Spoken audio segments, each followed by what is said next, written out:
Across the United States right now, there are skyscrapers that are sinking into the ground, skyscrapers that are leaning out of plumb, and skyscrapers that are doing both at the same time.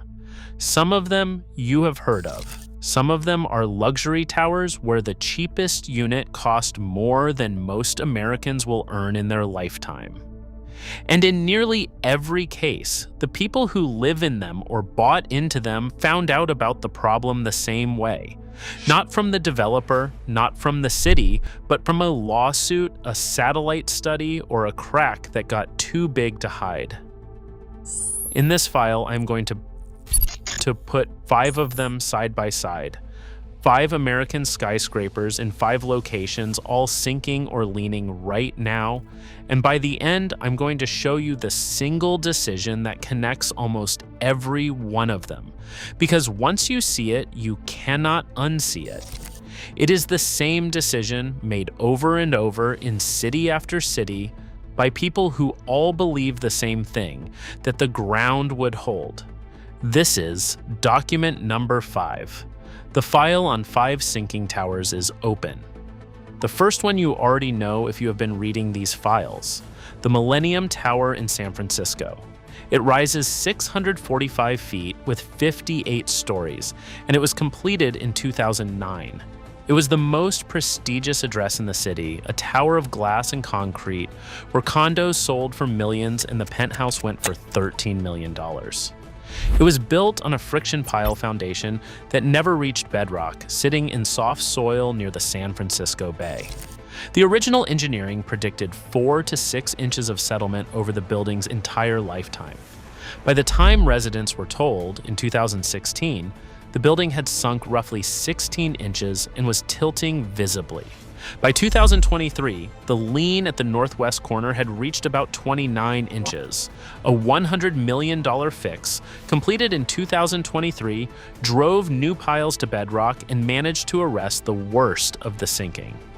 But the building still leans 28 inches today, and its predicted tilt recovery came in at roughly a quarter of what the engineers promised. The full story is file 1 in this series, and it is the template for everything that follows. Heavy building, soft ground, foundation that did not reach rock. The second tower is across the country, in Manhattan, and it represents a different kind of failure. 432 Park Avenue. It was the tallest residential tower in the Western Hemisphere when it topped out in 2014. 1,396 feet of white concrete, the most expensive condominium ever built in New York City, with a penthouse that sold for $87.7 million. The 432 Park failure is not primarily a sinking failure. It is a slenderness and water failure. The building is so slender, with a height-to-width ratio of 15:1, that it sways dramatically in the wind. And according to a $165 million lawsuit filed by the condo board, the developer waterproofed the white concrete facade with a clear silicone coating, the same material used on his personal yacht, instead of the engineer-recommended elastomeric paint, because the elastomeric paint would have changed the building's appearance. The result, according to the lawsuit, was catastrophic water infiltration, a 10-inch crack in the structural spine, and corroded steel rebar inside the concrete columns. The full story is file 2, different mechanism, same route, a decision made to save money or preserve appearance, against the advice of the engineers. If you are seeing the pattern start to form, and if you want to read the rest of these files in order as I open them, the way to do that is to subscribe to the construction files now. The whole series is built around one idea, that almost every one of these disasters traces back to a decision someone made on purpose. Subscribe and you will see the next one the day it opens. The third tower brings us back to Manhattan, a few miles south to the financial district, 161 Maiden Lane, marketed as One Seaport. It is 670 feet tall and has 60 stories, a luxury condominium tower 2 blocks from the East River. The locals call it the Leaning Tower of New York, and some call it the Banana because the building is not just tilted, it is bent. The developer, according to a lawsuit filed by the contractor, chose a cheaper soil improvement foundation instead of driving piles to bedrock like every other tower in that part of Manhattan, saving roughly $6 million. The building began leaning during construction, about 3 inches to the north.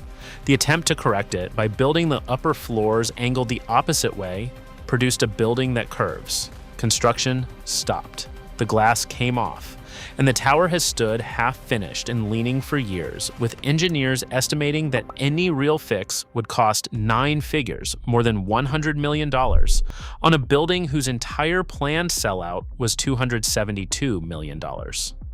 The full story is File 4, and once again, the route is the same.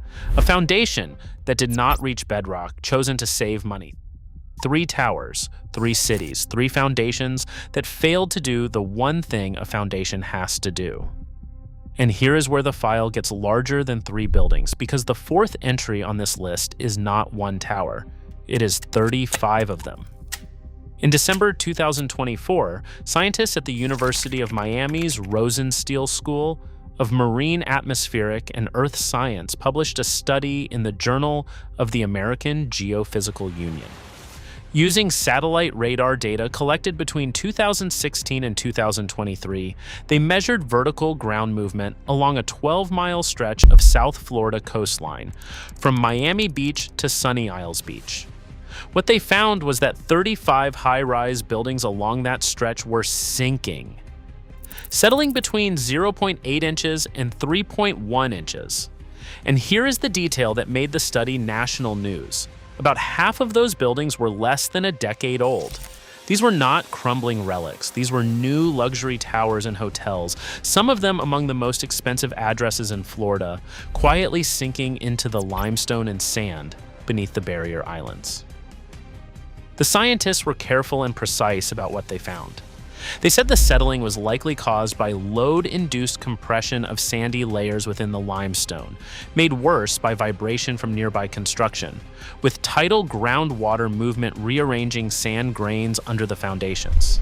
They were also careful to say that this study did not predict collapse, and that the 2021 Champlain Towers South collapse in Surfside, which killed 98 people, was not caused by this kind of settlement. But the reason this study belongs in this file is what one member of Florida's State Engineering Board said when he read it. He pointed out that many of these buildings were completed years before the satellite data even began, which means, in his words, all the settlement that was going to occur should have already occurred by then. They should not have had additional settlement. And yet the satellites measured them still moving, years after they should have stopped. That is the same phrase, the same unsettling phrase, that the engineers used about the leaning tower at 161 Maiden Lane.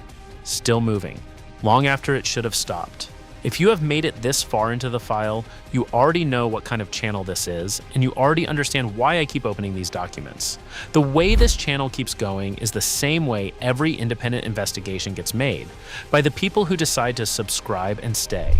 If you have not yet, subscribe now. The next file is already in production. The 5th entry brings the pattern to its sharpest point, because it is the building that proves the problem is not limited to luxury condos and is not always about reaching bedrock. The Leaning Tower of San Francisco was never the only tower in that city built on questionable ground.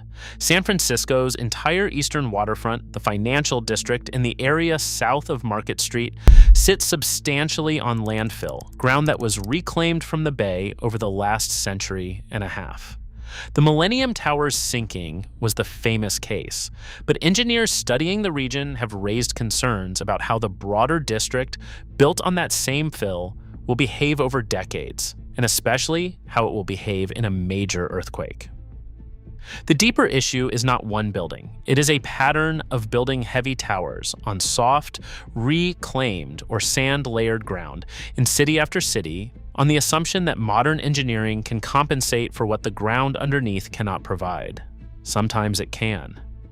The Millennium Tower fix proved that a failing foundation can be partially rescued at enormous cost. But the cost is always enormous, the fix is always partial, and the bill always lands on someone who did not make the original decision. So let me close the file by naming the decision, the one I promised you at the start, the one that connects almost every tower on this list. It is the decision about the foundation. In nearly every case, the catastrophe traces back to a choice made before the building rose a single floor, whether to spend the money and the time to drive the foundation all the way down to solid bedrock, or whether to save the money and trust that a shallower, cheaper foundation on soft soil or landfill or sand-layered limestone would hold. The Millennium Tower did not go to bedrock. 161 Maiden Lane did not go to bedrock. Many of the Florida towers were built on ground that was always going to keep moving, and in each case, the decision to take the cheaper path was defensible on the day it was made. Signed off by engineers, approved by the city, and sold to buyers who had no idea what was underneath them. The savings were real, and they were immediate. The costs were also real, but they arrived years later as cracks, as tilts, as lawsuits, as evacuations, and as buildings that may have to be torn down before anyone ever lives in them. I personally think the lesson of this file is the simplest one in the entire series. You cannot negotiate with the ground. You can delay the bill. You can hide the problem behind a clear silicone coating or a press release or a debt reserve fund. But the ground does not read the offering plan, and it does not care what the penthouse sold for. Eventually, every building settles its account with the earth underneath it. The only question is who is standing there when the bill comes due?